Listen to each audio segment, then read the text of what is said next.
TMEC está aprobado por Estados Unidos y México. Toca el turno a Canadá, que inició el proceso el lunes 27 de enero de 2020, lo que de acuerdo con la Cámara de Comercio de Canadá es crucial para la economía de aquel país, ya que la relación con Norteamérica es la relación más importante que tienen comercialmente.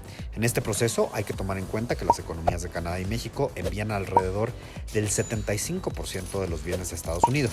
A este número le sumamos que de acuerdo a la CEPAL, la economía mexicana crecerá un 1.3% en el 2020. El nuevo Tratado de Libre Comercio entre México, Estados Unidos y Canadá está en proceso de ser una realidad.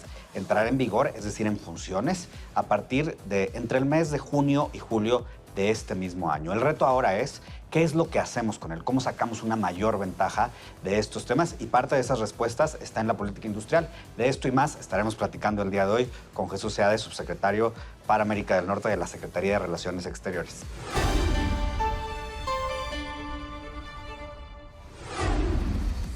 Pues sí, el nuevo tratado comercial entre México, Canadá, Estados Unidos impone nuevos retos, pero también nos habla de nuevas expectativas. Y realmente, subsecretario Seade, de verdad es un placer que esté con nosotros aquí en esta billetera, porque sí es un momento muy diferente al que vivimos hace 26 años y creo que vale la pena que nos pongamos las metas que necesitamos para lograr ese desarrollo que tanta falta le hace a nuestro país. Claro, claro que sí. Bienvenido. Bienvenido, la verdad. Muchas gracias, Alicia. Muchas gracias, Mauricio. Ya fue ratificado el Tratado de Libre Comercio en el Senado de los Estados Unidos y en el Congreso.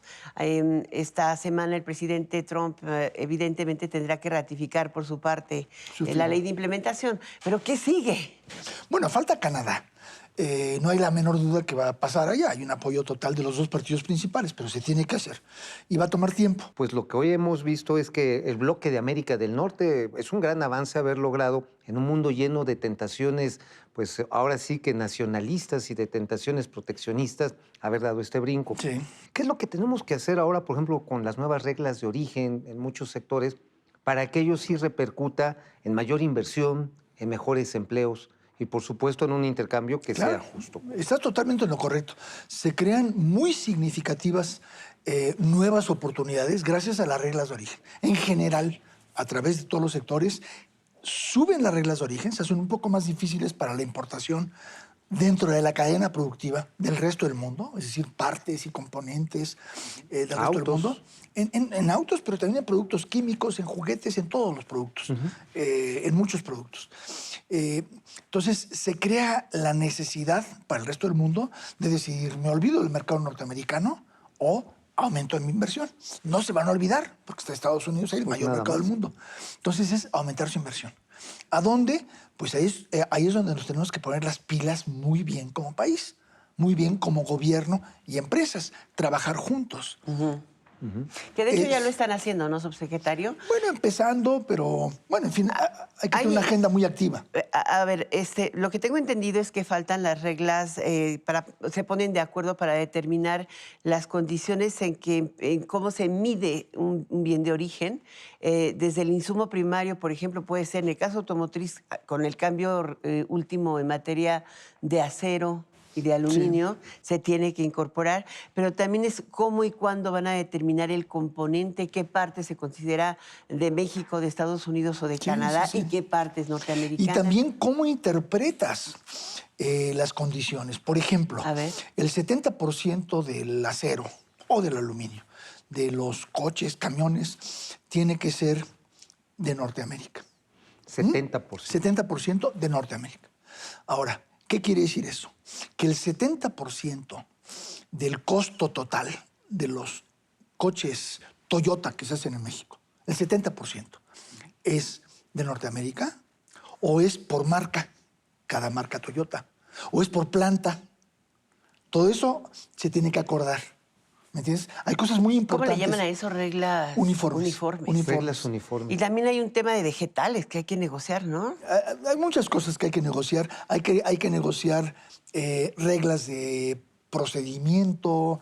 Hay que negociar, bueno, no negociar, pero sí un poco ponerse de acuerdo en algo importantísimo. El resultado más importante de toda la negociación, de los 3 años, yo pensaría, el resultado más importante que sale en el TEMEC es los paneles. Mire, coincido con usted. Es que, bueno, hemos tenido un sinnúmero de dificultades comerciales con Estados Unidos en los últimos 26 años. Atunes. Transporte terrestre, que desde el primer día No funcionó. No funcionó. Ni va a funcionar. Aguacate, Atún. atún, Tomates. Limón, tomate, tomate. acero, el de seguridad, o sea, cantidad de cosas. Azúcar. ¿Y cómo se resuelven? Azúcar.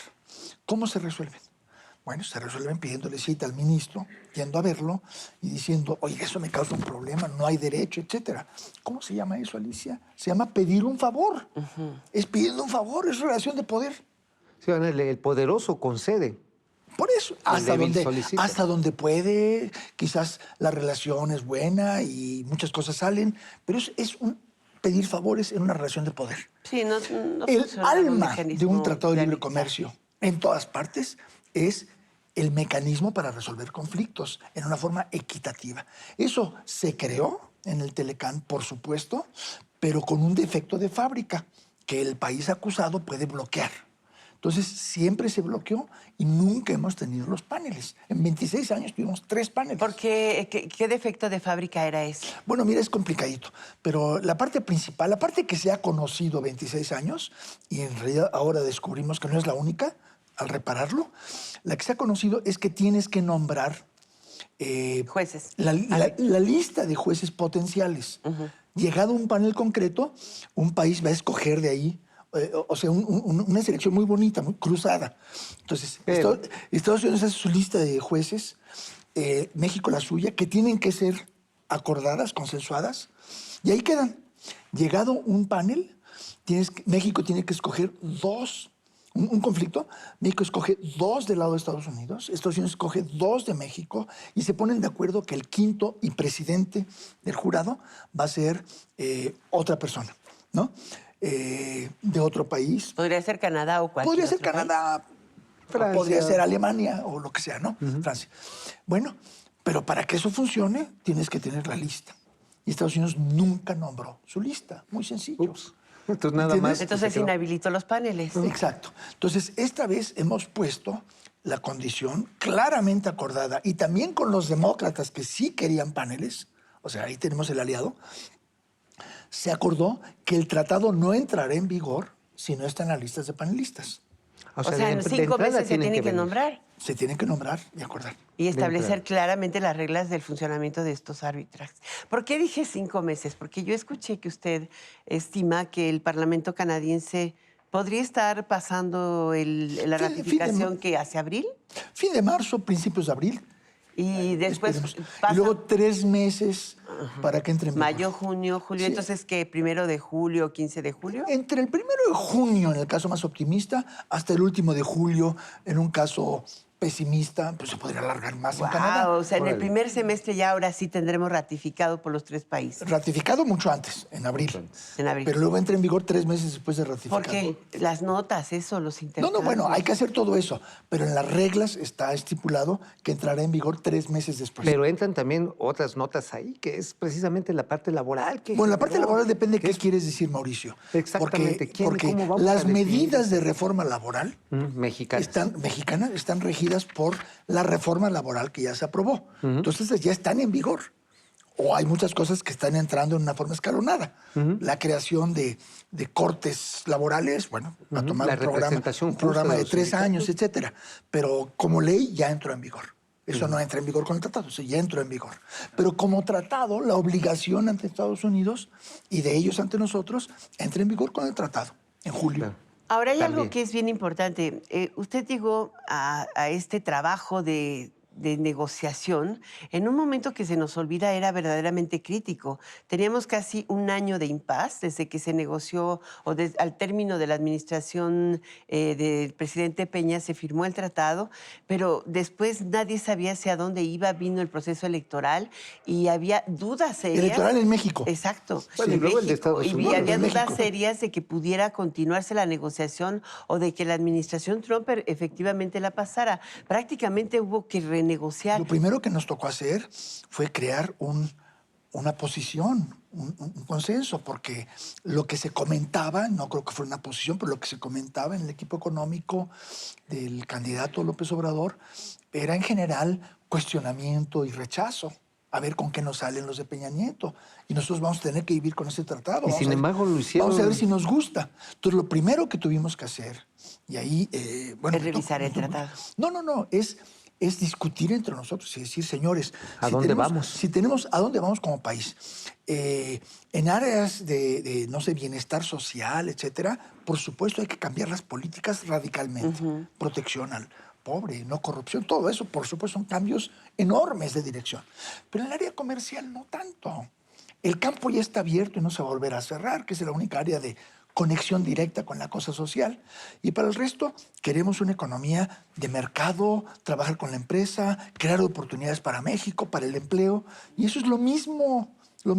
Entonces, lo primero que logramos fue entrar y crear un consenso en el mensaje dentro del equipo del presidente, del candidato López Obrador. Mismo que el presidente súper que apoyó, estaba reflejando su visión del nuevo acuerdo. A favor de, o sea, el acuerdo no estaba acabado de negociar, pero a favor de la idea, del concepto de tener una continuación del Telecán que corrija lo que haya que corregir por el interés de México. Mejorar. O sea, diciendo básicamente, esto es una cuestión de Estado para los próximos 20 años y más. No es cuestión de partidos. Vamos a negociar como Estado. Es un proyecto y el de Estado nación. Representado por los representantes del presidente que estaba ya a punto de salir y del candidato que era inminente que entrara, habrían de trabajar juntos. Y trabajamos juntos de una forma muy armoniosa. Entonces, lo que debió haber sido, las expectativas podían haber sido... Algo feo. Que era... Estados Unidos súper sólido, con un negociador muy cercano al presidente Trump, negociando con negociadores del partido debilitado porque ya se va, y el otro que todavía ni está. Entonces tendría gran debilidad al lado mexicano. Todo lo contrario, lo convertimos en fuerza. Entonces eso fue muy importante, eso nos permitió llegar a un tratado muy, muy bueno, mucho mejor que el anterior.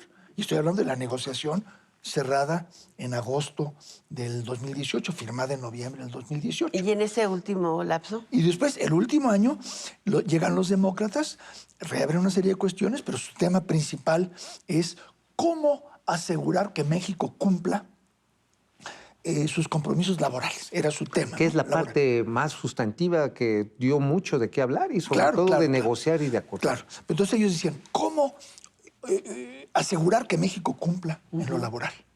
Bueno, entonces lo primero que yo, por supuesto, contestaba es, señores, para eso es el mecanismo de solución de diferencias. No necesita nada raro. Si no cumplimos, nos demandan. O sea, un panel. Pero entonces, correctamente dijeron, sí, pero ¿cuál panel? Los paneles llevan 26 años sin funcionar. Entonces, eso abrió la puerta.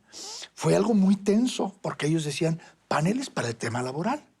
Y yo les decía, muchas gracias, qué buena idea, pero más bien para todos los temas. Fue una negociación muy dura, fue una parte de lo que estuvimos haciendo todo este año, muy duro, pero finalmente quedó como México lo buscó hace 26 años y como Guajardo Videgaray y yo lo buscamos en el 2018, que es paneles para todo, reparar el sistema para que ya no sean los favores para ir a resolver lo del tomate y lo demás. No solo laboral, sino todos los temas. Un marco institucional. Ese es no el de mayor favor. resultado, estoy yo convencido, de todo lo que es el tratado. Es Pues- que ya tenemos un tratado con dientes, con paneles, con defensas equitativas, imparciales, basadas en derecho y no basadas en poder. Pues yo creo que con eso nos quedamos. Muchísimas gracias por platicarnos de esto. Encantado de estar con ustedes. Muchas gracias. Nos vemos. Hasta luego.